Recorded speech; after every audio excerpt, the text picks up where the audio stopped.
didn't get to really know Sara Federici until her junior year, but her reputation preceded her.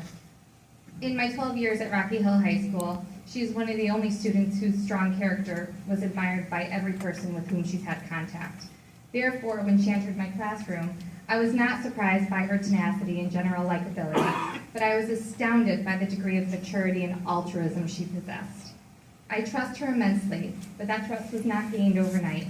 It was earned over the past 2 years. Sara's admirable character is constantly on display because it permeates every pore of who she is. From commitments like co-chairing a photography club with Brianna Lamari to her volunteerism, she is dependable, honest, kind, courteous, positive, confident, disciplined, and these are just a few of the accolades that apply to Sara. So now she will talk about character.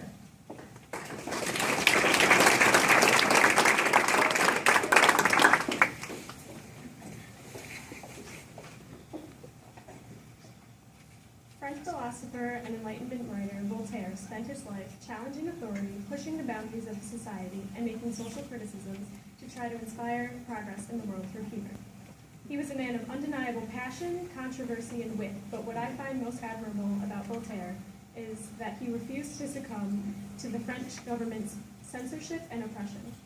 Many of his books were censored, and even after he was imprisoned in the Bastille for nearly a year due to his scandalous pieces, he continued to satirize the government and society at large to expose the folly of corrupt organizations and elicit positive change in the world. He was a man of high character. Voltaire once said, "Each player must accept the cards life deals him or her, but once they are in hand, he or she must decide alone how to play the cards in order to win the game." In my mind, winning the game is simple. Live with passion, live with compassion, and don't expect praise. My parents dedicate their lives to helping others through their business in psychology. They have spent the last 17 years guiding me and their other 3 children towards becoming strong and benevolent people, and they live with diligence and spirit. Although my parents are not revolutionaries, their character is still profoundly evident, and I can just tell that they love what they do. My parents are surely not Voltaire or Mother Teresa, but to me, they seem to be winning their game.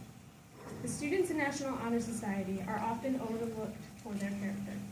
Although they're nice to receive, these students don't need awards or rock cards or even to really be in the society to continue doing good, because their integrity and their fortitude are innate. Character is made up of the habitual and often automatic actions people take every day. These students regularly do noble deeds, but they don't boast their accomplishments. They don't need incentives to do good. They demonstrate strong character because they know it's right, and that's just who they are. Character is one of those unquantifiable, abstract qualities that you can't measure in a person. It usually manifests itself subtly in people our age because most of us haven't had the chance to do good on a large scale, and we haven't really been faced with life-altering moral dilemmas. But when somebody has strong character, you simply know. The people who selected us to be in the National Honor Society saw an inkling of that strong disposition within us, and we will pursue great character throughout our lives. It's a universal quality. Those who hold themselves to a high standard of moral character don't need to be visionaries. To win your game, you don't need to be Voltaire, Nelson Mandela, Marie Curie, Paul Newman, or even Ed and Tony Federici to be great. Just do good and play your hand well.